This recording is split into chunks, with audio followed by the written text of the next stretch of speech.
Hello, Mr. Burgess and anybody else watching. I hope you're having a great day.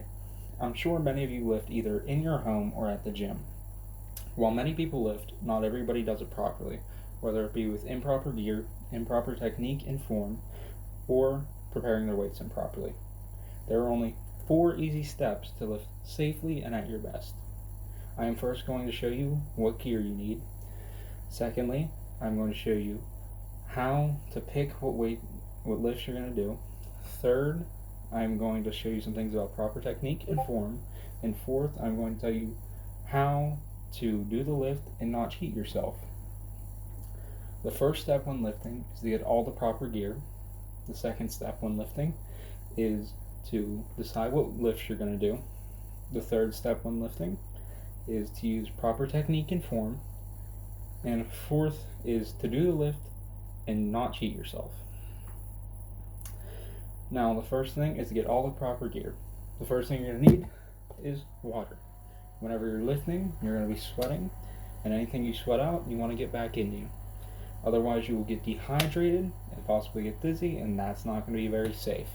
You are also going to want non-restrictive clothing. If your clothing restricts you, it's going to restrict your range of motion, and you won't be able to do the lift properly, so you want something that's not going to restrict you.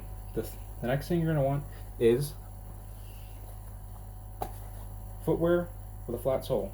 You want it to be closed toe. It doesn't have to be running shoes, but that's what many people use.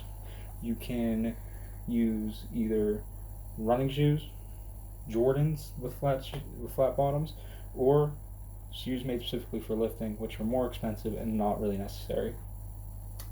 The next thing you're going to want is a weight belt. This helps protect your back whenever you're lifting heavy weights in lifts that involve your back. It goes around your waist and it compresses you on your back to relieve a little bit of tension and prevent from injury. Lastly, you're going to want weights if you're lifting in your own home. Next, how to decide what lifts you want to do. Whenever you lift, you want to plan a day around a specific group of muscles. So you either want to do something like arm day, chest day, shoulders, back, or legs. This makes sure that you get the muscle to failure, which is necessary in order for muscle growth and maximizing the use of that muscle. So let's say you do arms. You want to base your workouts around your arms, and if you a couple days earlier, let's say you did shoulders, and you want to hit that 1 or 2 times in order to relieve some tension or pain that you may be having in your shoulders. So you do an arm day, you're going to want to do something like bench press, push-ups, overhead raises, anything that involves your arms. After you decide what lifts you want to do, you're going to have to decide your sets and your reps. So a rep is how many times you lift that weight consecutively. So 4 reps on a bench press would be up and down 4 times and then rack it. So then your sets are how many times you do that. So let's say you want 5 sets. You go up and down 4 times, rack it, and do that a total of 5 times. Next, you want to know your proper forms and techniques. Form exists so you can do the most weight without injuring yourself. If you're not using proper form, then you're most likely going to get injured if you're doing heavy weight. Some techniques you want to know for form is always have your shoulders back, your chest out, and your head a little bit back. This helps to brace your back, which is the most common injury. It also helps keep your chest out so you can breathe easily. And that's another thing you need to know, which is breathing.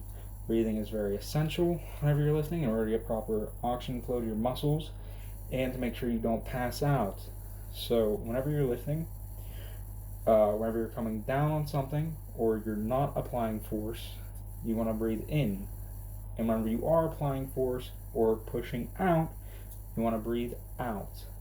This helps to keep a steady flow of oxygen in your system. Lastly, you want to make sure you don't cheat yourself and do the lift. You want to make sure you get through all your sets and your reps. They're there for a reason. They're there for you to do them.